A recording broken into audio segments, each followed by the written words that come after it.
राम राम दोस्तों, इस चैनल पर आपका हार्दिक स्वागत है, अभिनंदन है। आज हम पढ़ेंगे राजस्थान का एकीकरण। आज जो हम पढ़ेंगे, जो महत्वपूर्ण क्वेश्चन है, वो क्वेश्चन लगभग बीएसटीसी में, पीटीटी में, आर्मी, जीडी और जैसे एक एग्जाम हो गया पशु परिचर जो होने वाला है 12-13 को है, जेल फ्रेरी, ऐसे छोटे मोटे जो एग्जाम होते रहते हैं या फिर छोटी मोटी भर्ती आती रहती हैं, उन एग्जाम में ये जो छोटे मोटे क्वेश्चन हैं, ये बहुत क्वेश्चन आते रहते हैं। इसलिए आप इन क्वेश्चनों को पढ़ना बहुत जरूरी है और इन क्वेश्चनों के अंदर आपको ध्यान केंद्रित करना बहुत जरूरी है, क्योंकि ये जो छोटे मोटे क्वेश्चन है ये हम ऐसे पढ़ते नहीं है। हम सोचते हैं कि ये अगली बार पढ़ देंगे या फिर ये तो हमें याद ही है, ये इतने मतलब सरल हैं। ऐसे में हम एक दो क्वेश्चन चूक जाते हैं और हम क्वेश्चन पीछे छोड़ के आ जाते हैं, या फिर हम भ्रमित हो जाते हैं कि इसका तो हमने ये पढ़ा था और इसका ये हो गया, ये पढ़ा था और ये हो गया, ऐसे वैसे करके हम मतलब क्वेश्चन पीछे छोड़ के आ जाते हैं या फिर गलत वर्क करा जाते हैं। इसलिए हमें ये जो छोटे मोटे क्वेश्चन है इनको पढ़ना जरूरी है और इन्हें हमें पढ़ने से जो छोटी मोटी भर्तियां आती रहती हैं, उन भर्तियों में हम सफल हो जाएंगे। इसलिए सबसे पहले छोटे छोटे क्वेश्चन को पढ़ना जरूरी है और हमें कभी किसी क्वेश्चन हो चाहे कोई भी हो, हमें किसी को छोटा नहीं मानना चाहिए, हमें हमसे बड़ा मानना चाहिए, चाहे कुछ भी हो। जैसे कि ये क्वेश्चन है राजस्थान का एकीकरण। आज हम किसके बारे में पढ़ेंगे? हमारा टॉपिक है राजस्थान का एकीकरण और इस टॉपिक के बारे में हम 2-4 सवाल हैं बोर्ड पर लिखे हुए हैं, वो हम पढ़ेंगे और साथ साथ में लिखते जाना। अपनी नोटबुक ले लो और नोटबुक में लिखता जाना और ये स्क्रीनशॉट ले लेना ताकि आपके फोन में ये सेव रहे, ताकि आपको जो क्वेश्चन कंफ्यूज हो या फिर क्वेश्चन की जरूरत पड़े तो उस क्वेश्चन को आप वापस रिपीट कर सको या फिर पढ़ सको। इसलिए आप स्क्रीनशॉट ले लेना या फिर नोटबुक में एंट्री करते जाना। टॉपिक है हमारा राजस्थान का एकीकरण। किसके बारे में पढ़ेंगे हम? राजस्थान का एकीकरण। और राजस्थान का एकीकरण 7 चरणों में पूरा हुआ था। हमारा जो पहला टॉपिक है, ये जो राजस्थान का एकीकरण है, इसका पहला पॉइंट है राजस्थान का एकीकरण कितने चरणों में पूरा हुआ था। हमारा क्वेश्चन भी आ सकता है एग्जाम में कि राजस्थान का एकीकरण कितने चरणों में पूरा हुआ था और जैसे कि यहाँ लिखा हुआ है 7 चरणों में पूरा हुआ था। राजस्थान का एकीकरण 7 चरणों में पूरा हुआ था। हमें ये बहुत कंडस्ट आप कॉपी में लिख दीजिए कि राजस्थान का एकीकरण कितने चरणों में पूरा हुआ था। स्क्रीनशॉट ले लीजिए कि राजस्थान का एकीकरण 7 चरणों में पूरा हुआ था। और अगला मतलब पॉइंट है हमारा राजस्थान का एकीकरण में लगा समय 8 वर्ष 7 माह 14 दिन। आपने 7वीं 8वीं क्लास सामाजिक में आए ट्यूशन ये टॉपिक आ जाता है कि राजस्थान का एकीकरण कितने दिनों में पूर्ण हुआ या कितना समय लगा राजस्थान का एकीकरण बनने में। जैसे कि राजस्थान का एकीकरण जो समय लगा वो था 8 वर्ष 7 माह और 14 दिन। ये हमें बहुत जरूरी याद रखना है, क्योंकि जो ये क्वेश्चन आते हैं 4 ऑप्शन दिए जाते हैं, उन 4 ऑप्शन में बहुत इतने घुमा फिरा कर वो क्वेश्चन देता है कि हमें कुछ समझ नहीं आता। हम भी ऐसे भावुक हो जाते हैं कि यार कौन सा भरो। इसलिए हमें ये दिमाग में बैठा देना है कि ये बहुत कनिष्ठ ध्यान रखकर पढ़ना है कि 8 वर्ष 7 माह 14 दिन में राजस्थान का एकीकरण और मतलब समय लगा था। और कुल रियासतें, राजस्थान में जो कुल रियासतें थी उस टाइम 19 रियासतें थी। कितनी थी? 19 रियासतें। ये आपको देखो स्क्रीनशॉट ले लीजिए या फिर कॉपी में ऐड कीजिए। 19 रियासतें थी और राजस्थान के एकीकरण में लगा समय 8 वर्ष 7 माह और 14 दिन लगा था।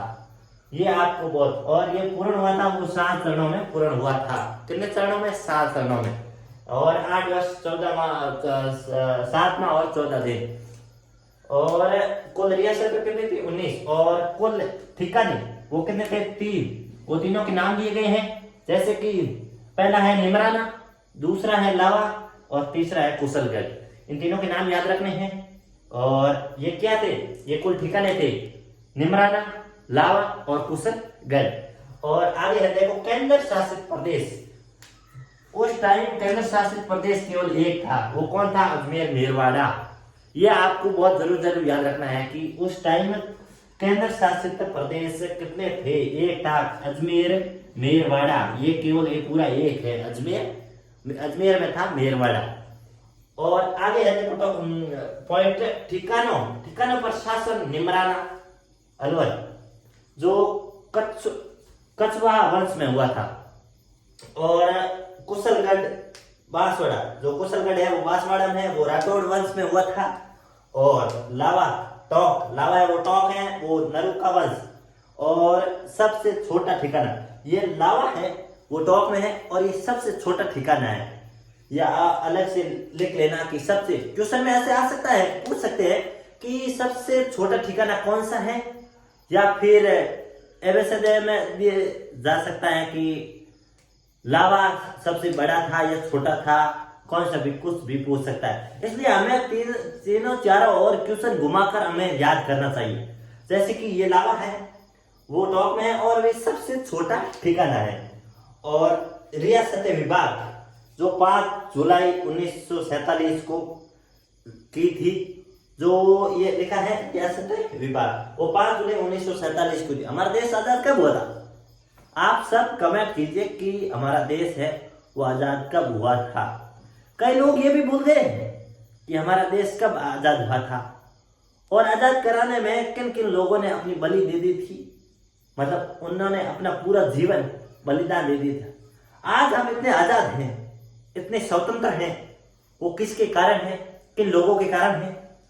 वो अभी आप जो पढ़ रहे हो, हम तो केवल पढ़े ही पढ़ते हो और जीके पढ़ते, रट्टा मारते और सेलेक्ट हो जाते, परंतु ये छोटे मोटे जो क्वेश्चन है हमें पता नहीं होते कि हम किसके कारण आज स्वतंत्र हैं, क्यों हैं, कब हुए, ये भी हमें बहुत जानना जरूरी है। और जैसे कि उस टाइम अध्यक्ष सरदार वल्लभ भाई पटेल भारत का लोह पुरुष, उस टाइम जो अध्यक्ष थे वो कौन थे? सरदार वल्लभ भाई पटेल, जो भारत के लोह पुरुष। आज सरदार वल्लभ भाई पटेल को किस नाम से जाना जाता है? भारत के लोह पुरुष। क्वेश्चन में आ सकता है भारत के लोह पुरुष का नाम बताइए, इसलिए हमें क्या सेलेक्ट करना है? सरदार वल्लभ भाई पटेल।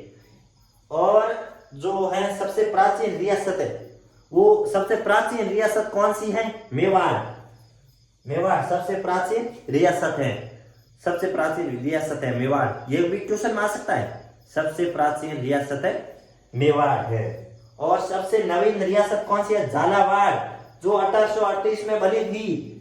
दिख रहा है, वीडियो में दिख रहा है, सबसे नवीन रियासतें हैं वो है झालावाड़। कौन सी है? झालावाड़, और जो 1838 में बनी थी। यह आपको बहुत महत्वपूर्ण ध्यान रखना है कि सबसे नवीन रियासत कौन सी है।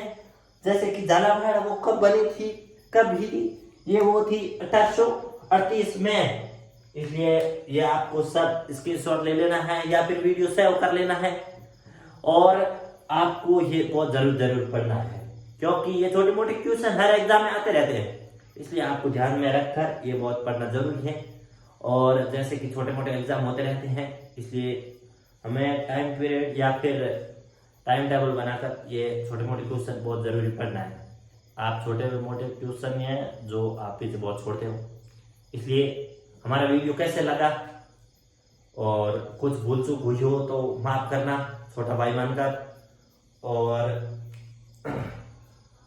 हमारी क्लास आगे तक चलती रहेगी, अगले वीडियो में मिलते हैं। धन्यवाद। चैनल को सब्सक्राइब करना, और यदि आपको वीडियो पसंद आया हो तो हमारे जो नीचे लाइक का बटन दिया है उस पर जाकर हमें लाइक करना है। धन्यवाद। राम राम सा।